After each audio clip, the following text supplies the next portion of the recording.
দর্শক জানিয়ে দেব আমাদের হাতে থাকা সর্বশেষ আপডেট বাংলা সংবাদ। শুরুতে থাকবে সংবাদ শিরোনাম পর বিস্তারিত। মানুষ মাত্রই উদ্যোক্তা, তারা শ্রমিক নয় বলছেন প্রধান উপদেষ্টা ডক্টর ইউনূস। তারপর জানিয়ে দিব পাঠ্য বইয়ের জুলাই গণঅভ্যুত্থানে শহীদদের নাম ভুল রয়েছে। এখন জানিয়ে দিব বিশেষ সাক্ষাৎকারে সেনা প্রধান জেনারেল ওয়াকারুজ্জামান একটি নতুন স্বপ্ন, নতুন সময় পরিবর্তনের মধ্যে রয়েছে বলছেন তিনি। এবং সর্বশেষ জানিয়ে দিব মার্চ ফোর্স ইনস্টিটিউশন থেকে দাবি নির্বাচনের আগে বিচার ও সংস্কার। আসসালামু আলাইকুম, আমি সাইফ আছি আপনাদের সঙ্গে। তো শুনছিলেন সংবাদ শিরোনাম, এখন শুনবেন বিস্তারিত জানার আগে আপনি যদি আমাদের চ্যানেলে নতুন হয়ে থাকেন তাহলে অবশ্যই চ্যানেলটিকে সাবস্ক্রাইব করবেন আর ভিডিওর মূল বক্তব্য শোনার জন্য ভিডিওটি না টেনে সম্পূর্ণ দেখুন। এখন বিস্তারিত। মানুষ মাত্রই উদ্যোক্তা, তারা শ্রমিক নয় বলছেন প্রধান উপদেষ্টা। অন্তর্বর্তী সরকার প্রধান উপদেষ্টা ডক্টর ইউনূস বলেছেন মানুষ মাত্রই উদ্যোক্তা, তারা শ্রমিক নয়। শ্রমিক হলো বিপথে চলে যাওয়া, এটা মানুষের পথ নয়। মানুষের পথ হলো সৃষ্টি করা, নিজের মনের মধ্যে যা আছে তা সৃষ্টি করা, অন্যের হুমকি সৃষ্টি করা নয়। এটাই তফাৎ। বুধবার 1 জানুয়ারি রাজধানীর পূর্বাঞ্চলে 29তম ঢাকা আন্তর্জাতিক বাণিজ্য মেলা DRT 2025 উদ্বোধনী অনুষ্ঠানে যোগ দিয়ে তিনি এসব কথা বলেন। তিনি বলেন, বাণিজ্য মেলা মানুষকে নিজের উদ্যোগকে ও সৃজনশীলতাকে তুলে ধরার সুযোগ দেয়। এই সুযোগ কাজে লাগাতে হবে। পূর্বাঞ্চলে বাংলাদেশ চায়না ফ্রেন্ডশিপ এক্সক্রিবিশন সেক্টর হতে যাচ্ছে এই মেলায়। বাণিজ্য মেলা ও রফতানি উন্নয়ন ব্যুরো EPB এই মেলায় যৌথ আয়োজক। দেশবাসী প্রতিষ্ঠানের পাশাপাশি বিদেশি 7 দেশে 11 প্রতিষ্ঠান এবারের মেলায় অংশ নেবে। অংশগ্রহণকারী দেশগুলো হলো ভারত, পাকিস্তান, তুরস্ক, সিঙ্গাপুর, ইন্দোনেশিয়া, হংকং ও মালয়েশিয়া। মঙ্গলবার দুপুরে বেলা প্রসঙ্গে আয়োজিত সংবাদ সম্মেলনে বাণিজ্য উপলক্ষে শেখ বশিরউদ্দিন এসব তথ্য জানান। পাঠ্য বইয়ের জুলাই গণঅভ্যুত্থানে শহীদদের নাম ভুল রয়েছে। 5ম শ্রেণীর পাঠ্য বইয়ে জুলাই গণঅভ্যুত্থানে 1 শহীদের নাম ভুল সেপেছে জাতীয় শিক্ষাক্রম ও পাঠ্যসূচি বই NCCTB। বাংলাদেশের পাঠ্য বই 1 অংশে লেখা হয়েছে বিক্ষোভ চলাকালীন সময় নাহিয়ান নামের একজন নিহত হয়েছেন। তবে NCCTB কর্মকর্তা বলেছেন তারা প্রতীক্ষিত উপলক্ষে নাসিফি হোসেনের কথা উল্লেখ করতে চেয়েছিলেন। এসবই বইয়ে বলা হয়েছে পুলিশের অত্যাচারের বিরুদ্ধে রংপুরের ছাত্র নেতা আবু সাইদ 2 হাত প্রসারিত করে দাঁড়ান। পুলিশ তাকে খুব কাছে থেকে গুলি করে হত্যা করে। এতে আন্দোলন সবার মধ্যে ছড়িয়ে পড়ে। সারা দেশের মানুষ রাস্তায় নেমে আসে। বিশাল এক গণঅভ্যুত্থানের সৃষ্টি হয়। ঢাকা উত্তরা শিক্ষার্থী নির্মুগ্ধ আন্দোলন সহ সবাইকে পানি বিতরণ করতে করতেই নিহত হন গোলাম নাসির, নাহিয়ান, আনাসা সহ অনাগিত প্রাণী। মায়ের কোলে শিশু, বাবার সাথে খেলতে থাকা শিশু, রিকশাওয়ালা শ্রমিক, কৃষক, রিকশাওয়ালা, চাকরিজীবী, মা, পথচারী, কেউ বাদ নেই। সারা দেশে হত্যা করা হয় হাজারো মানুষকে।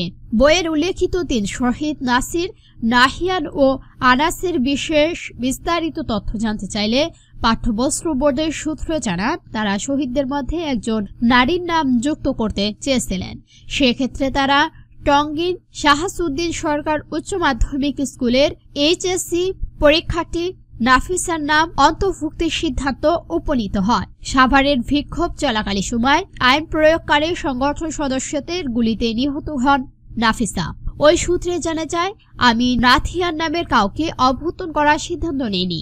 আজও জুলাই গণঅভ্যুত্থানে নাহিয়ান নামের কেউ শহীদ হয়েছে কিনা তা নিরপেক্ষভাবে যাচাই করা সম্ভব হয়নি। উৎস আর জানা যায়, ইতিমধ্যেই 5ম শ্রেণীর পাঠ্য বইগুলো ছাপানোখানা পাঠানো হয়েছে।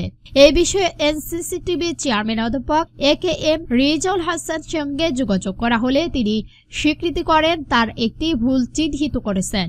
তিনি বলেন, আমরা এই বিষয়টি সুরাহ করব। আজ স্কুলেতে যে PDF সংস্কার পাঠানো হবে সেটাই আমরা এই ভুলটি সংশোধন করে দেব। স্কুলগুলোতে আমরা শীঘ্রই একটি সংশোধন পাঠাবো।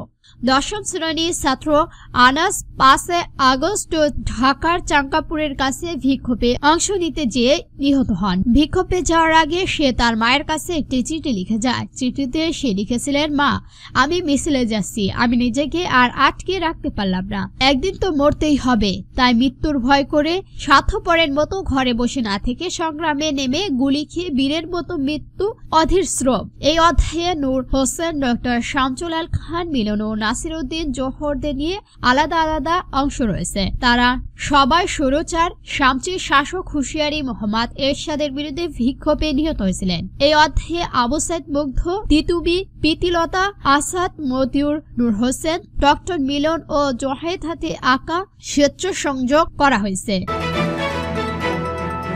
বিশেষ সংকটে সেনাপ্রধান জেনারেল ওয়াকারুজ্জামান বলেছেন, একটা নতুন স্বপ্ন নতুন সময় পরিবর্তনের মধ্যে দিয়ে রয়েছে। জুলাইয়ের ছাত্র জনতা অভ্যুত্থানের পর অন্তর্বর্তী সরকারকে নানাভাবে সহযোগিতা করে চলছে বাংলাদেশ সেনাবাহিনী। সেনাবাহিনীর প্রধান জেনারেল ওয়াকারুজ্জামান সরকারের প্রধান অনুযায়ী সারা দেশে আইন শৃঙ্খলা পরিস্থিতি উন্নত, নতুন স্বপ্ন বাস্তবায়ন এবং গণতান্ত্রিক উত্তরণের প্রক্রিয়া অন্তর্বর্তীকালীন সরকারকে সহযোগিতা করেছেন। গণ অভ্যুত্থানের পরবর্তী দেশের পরিবর্তিত রাজনৈতিক প্রেক্ষাপটে মানুষের হত্যস্ত বাস্তবতা এবং নানা বিশেষ সেনাবাহিনীর ভূমিকা ও অবস্থান নিয়ে তিনি কথা বলছেন। গত 30 ডিসেম্বর সেনা সদস্য দপ্তরে তার সাক্ষাৎকার নিয়েছিলেন প্রথম আলো সম্পাদক মতিউর রহমান ও কূটনীতিক প্রতিবেদনের রাহিদ এজন। ওয়াকারুজ্জামান তিনি বলেন, এটা সত্যি, এত বড় গণ অভ্যুত্থানে এত শহীদ, এত আহত, ঐতিহাসিক এই পরিবর্তনের মধ্য দিয়ে আমরা বর্তমান সময়ে এসে পৌঁছেছি। আমরা এটাকে নতুন স্বপ্ন নতুন সময় পরিবর্তনের মধ্যে রেখেছি। 2024 সালে আমাদের জন্য একটা নতুন সুযোগ ও নতুন সম্ভাবনা তৈরি হয়েছে। 2024 সালে জুলাই আগস্ট মাসে ঘটে যাওয়া গণ অভ্যুত্থানে ছাত্র জনতা রাজনৈতিক দলগুলো সমূহ অংশগ্রহণের বাঙালি জাতির ইতিহাস এক অবিস্মরণীয় ঘটনা। গণ অভ্যুত্থানে শহীদ, করণীয় ও আহত সবার প্রতি জাতির চিরস্মৃত থাকবে। মার্চ ফার্স্ট ইনস্টিটিউশন থেকে দাবি নির্বাচনের আগে বিচার ও সংস্কার। ঘটনাবহুল 2024 সালে শেষ বিকালে ঢাকার কেন্দ্রীয় শহীদ মিনারে হাজার হাজার ছাত্র জনতা সম্মিলিত ঘটেছিল।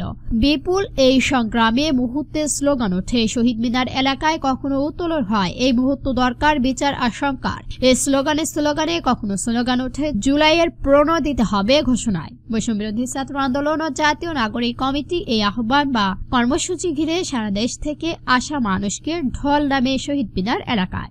এই কর্মসূচির নাম মার্চ ফর ইউনিটি, ঐক্যের জন্য যাত্রা। গত মঙ্গলবার বিকালে এই কর্মসূচি থেকে বৈষম্যবিরোধী ছাত্র আন্দোলন ও জাতীয় নাগরিক কমিটি নেতা মোটা দাগের 4টি দাবি সামনে এনেছেন। এর প্রথমটি হচ্ছে জাতীয় ঐক্য ভিত্তিতে জুলাই গণ অভ্যুত্থানের ঘোষণাপত্র তৈরির যে উদ্যোগ অন্তর্বর্তী সরকার নিয়েছিলেন তা 15 জানুয়ারির মধ্যে প্রকাশ করতে হবে।